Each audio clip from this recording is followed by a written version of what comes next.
Hey folks, this that you can see here on your screen, it's a screencasting of the software Free Plane. And I'm gonna do here a live mind mapping of a video from TED Talks on YouTube, so you can see how simple and at the same time powerful the software is. Let's do it. Fabulous. Perfect. How many of you have suffered and do suffer from information overload? Everybody. One of the biggest causes of physical and mental disease in the history of the planet. So we move from that age. We're not in it. And if we think we are, then we think in the wrong way. Wrong formula. So the new age actually has already begun, called the knowledge age. How many of you have heard about knowledge management? And who are the children going to be taught to be? Knowledge workers. And think how knowledgeably, which is wonderful. It all sounds good, doesn't it? And it doesn't. And it doesn't, because the directors of management and knowledge management actually got together after a couple of years and said it doesn't really work. Why doesn't it work? And they discovered that there is something far more important to manage than to manage knowledge. What do you think it is that it is more important to manage than knowledge? Yeah, many ideas. People say time or money. Other people, there's one thing that is most important. You have to manage the manager of knowledge. And what is the manager of knowledge? And it's interesting that you all point to this, right? The management of the manager of knowledge, it is the brain. And with what tools does the human brain, what tools does it use? It uses its multiple intelligences. Multiple. Obviously verbal, numerical, logical, but also physical, sensual, creative, ethical, spiritual intelligences. That's the new age in which we will be. How will the planet begin to think during that time? That should be an easy and immediate response. In the intelligence age, how will everybody begin to think? Intelligently. At last, the world will begin to think intelligently. And intelligently about what? About agriculture, about industry, about information, about technology, about knowledge, and most importantly, think intelligently about intelligence. So, what will the child become? What will the child be like? It will become like a flower. It will become like an intelligence bloom. The child will become an intelligence worker. And think of the future in which all the children are intelligence workers. A wonderful future to look forward to. So let's look at how intelligence itself actually works. I'm going to ask you to imagine that you are a piece of equipment. You're a supercomputer. And I'm going to give you a piece of data, and I want you to check, what does your brain do? How long does it take to access it? What does the brain give it? And are there any colors or associations related to it? Are you ready? Piece of data I want you to access is mango. Okay. Did you get, well, first of all, how long did it take you to access it? Yeah. And all of you are doing, what does that mean? That means instantaneous, microsecond, Phenomenal. No supercomputer can do that from your infinite database. So if you work out how we do that, you'll get a Nobel Prize. And you'll get it just like that. So did you get a nice little MANGO printout? And all your heads going no. What did you get? A picture. How many of you got a picture or an image with colors and associations? Everybody. And I've done field surveys around the world. It's everybody. So welcome, ladies and gentlemen, to the human race. Because this is how our brains actually work. Image. That could be anything, couldn't it? It could be your mum. It could be a mango. It could be an insect. Anything, the way the brain works. With radiant associations, colors, multiple sensories, linking out. So the two key words for which the brain works are this and this. Now, what do you think my personal main language is? Quickly. English, English, English. What's your personal language? French. French. English, Pakistani, lots of different languages. No, no. This is the human language. The human language is imagination and multiple sensory associations. That's the way we all speak. Prime. The other languages, verbal, are subroutine. Important, second routine. And that is the genesis of all creativity, all thinking, and that's how mind maps are generated as well. Here is an example. This is one study in America, Mexico, with young children and their creativity. And general creativities show that as people get older, creativity does what? Goes down. And everybody knows it, and all the studies prove it. And that is normal. However, that's the bad news. The good news is it is not natural, as you're about to see. One of the most moving and delightful moments of my life. This was a study done with these little children, and they were asked to generate as many ideas or uses for a paperclip they could think of in 10 minutes. This is the first example. This little boy, 10 minutes, he generated 4 ideas. 4 ideas.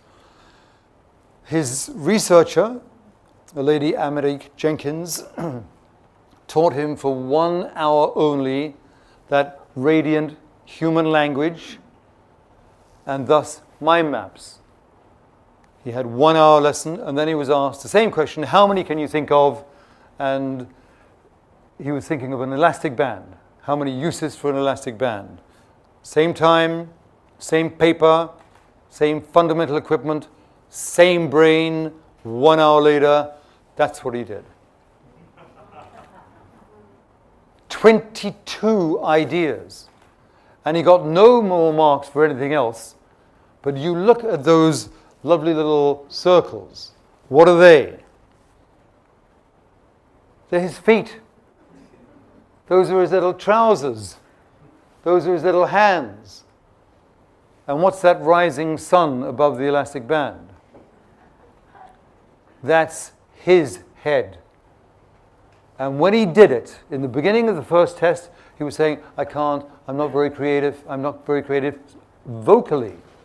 When he did that, he looked up at the researcher and he said, I'm a genius. And he is. I mean, look at it. That's 1 hour before from the information age. 1 hour later from the intelligence age. And that mind map is a flower of intelligence. So all around the planet, there are these flowers of intelligence. And one flower is the real power. That is the power of intelligence, the power of you, the power of every brain on the planet. So that is really flower power. That's flower power. So let me just tell you a couple of stories and then conclude. First of all, the baby, and we'll talk about science. You notice, by the way, that little mind map of the boy shows that intelligent thinking, mind mapping, radiant thinking, is egalitarian. It's egalitarian. It's the equal opportunity of every brain, every person on the planet to be brilliant, as indeed they are. So, science. What is a scientist? You all know that you're not a scientist, therefore you know what it is you're not. So what's a scientist? A scientist is not some weak person in a white lab coat in a dangerous, stinking laboratory. A scientist is a person who follows the experimental methodology. Hypothesis, an idea, the prediction that this may happen, the experiment. Then you get the result, you do the comparison, you make your conclusion, you have your summary, and then you continue to the next experiment. Babies are often written about as the real example of the fundamental, aggressive or violent, destructive nature of the human being. May I have a piece of paper? I'm a baby. You've given me a piece of paper. You give me two. Will you get this piece of paper back in this way? No. So what happens? In every country around the planet, male or female, this.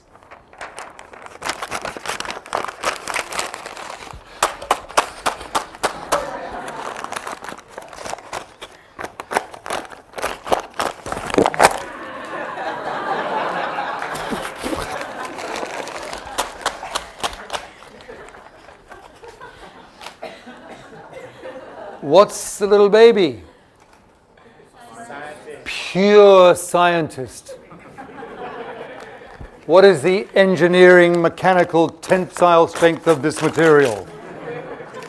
Check it as a musical instrument. What is the social, economic value of this? Anybody want some? Stick it in the billion-faceted chemical laboratory. Not so good. Try the musical instrument, and then what? Throw it away onto the next experiment. How many of you were babies? How interesting. So now you're 3, 4, 5 years old, and you're walking with mummy and daddy, and there's a big puddle there, surrounded by little and larger stones. What's the hypothesis in the 3, 4, 5-year-old child's brain? What's the hypothesis? Yeah, little stone, probably little splash. Pop. Correct. Next hypothesis? Bigger rock. Bigger splash. Let's try that. Bang! Yes. Third hypothesis is what? I'm bigger than that rock. Look at this. Wham! The big splash. Scientist. How many of you play around with your food? Interesting. Everybody. Ladies and gentlemen, how many of you are scientists? All of you. All of you. All experimenters. All childlike. And once upon a time, 15 minutes ago, you thought you weren't one. And so does the whole planet. And TED is a real intelligence agent in showing people who they really are. You're scientists. Imagine that the entire planet believes that. You're not poets. How many of you have written one or two poems in your life, little poems to mummy, daddy, grandpa, little animal, brother, sister, new lover, something painful, something happy? How many of you have written little poems? Everybody. How can you say you're not poets when you write poetry? You're obviously poets. How many of you are poets? All of you. So imagine spending the rest of your life as a poet and a daydreamer where that power lies. Power is what it is, isn't it? Powers. And that fires poetry, and imagination does. And my final story, and this is a sad but very informative. When I was younger, I was traveling in the underground behind a little girl and her mum. And the tube was going faster and faster, and for the first time in my life I thought, it's going to crash, it's going too fast. And as I first thought that, the little girl says to Mummy, Mummy, it's going so fast, we can go into tomorrow. And then we can tell Daddy what's going to happen. And I thought, wow. And as I thought that, bang! Don't do that. Don't do that again. That's stupid. Think properly.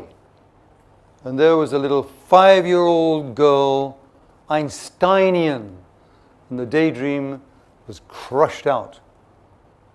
So around the planet we have crushed, we have shackled, we have restrained, we have trained inappropriately creativity and poetry.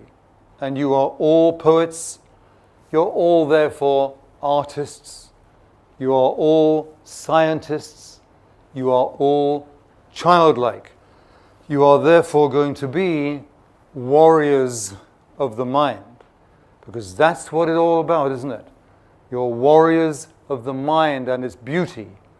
And one of the perfect examples of that is the poet laureate Ted Hughes, who was one of my best friends, and his whole focus was to take all the children and show them that their imagination, that their daydreaming was everything that was important.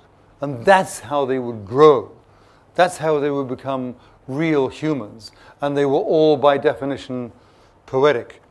So let me end waving my wand. This is far more powerful than Harry Potter's wand. This is the colors for the brain. All the colors you love and that will inform and ignite your brilliance. And Ted Hughes loved the poems about the eagle. And he thought of children as like eggs that needed to be looked after and incubated so that they could then fly. So I wrote for him and for you the poem about his spirit, this vast spirit of a grown, working poet who said, and I confirm, every brain is phenomenally powerful, can therefore make all kinds of difference, can work for the better future of the planet. So Ted was like a giant eagle in his eyrie, brooding vastly, gigantically over the fragile eggshells of the minds, the brains of the children. Let them fly.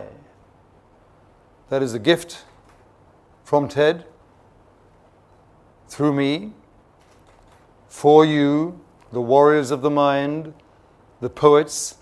This is a gift for you from Ted. Thank you. We just watched this TED Talks video. The speaker was Tony Buzan, the one that created mind maps. I apologize for any grammar mistakes here that I made, because English is not my first language. You already can realize that through my accents. But the point is, I just wanted to show how mind maps are powerful. I took here this video, but I do mind maps for law school. I have students that do it for medical school. Two really hard university courses, university fields. And as you can see here, this mind map make it so easy, so clear to think, to brainstorm, to organize thoughts, ideas, knowledge, or anything. Not to mention that here I'm not showing all the features that this software has. It's so configurable. You basically can do anything. And all the developers, they are all the time trying to improve it. They have a very active community at SourceForge. The simple sometimes is better than something that is complex. I wanted to do this video, to do this map live with this video, to show how anything can be organized in such a simple way. Now I'm planning to get back recording the tutorial videos in order to show for the ones that are interested how can you use the software. I hope in the future I can record more videos like this one showing FreePlan uses. But if you watched this video carefully, you already realized that you can create a mind map of anything. There's no limit for that. And as you can see here on the screen, everything gets so clear and easy. You can fold and unfold the mind maps. I personally have mind maps that if we convert them for PDFs, we will get like 500 pages, 1000 pages. I have those maps. I use it for law school, and my grades are the highest possible, 9 and 10s, and I don't even apply myself too much. I don't even have that much of time to apply for law school. I gotta work and do other projects. So for now, this is it. I hope you can enjoy yourself digging on mind maps, digging on FreePlan. See you in the next video.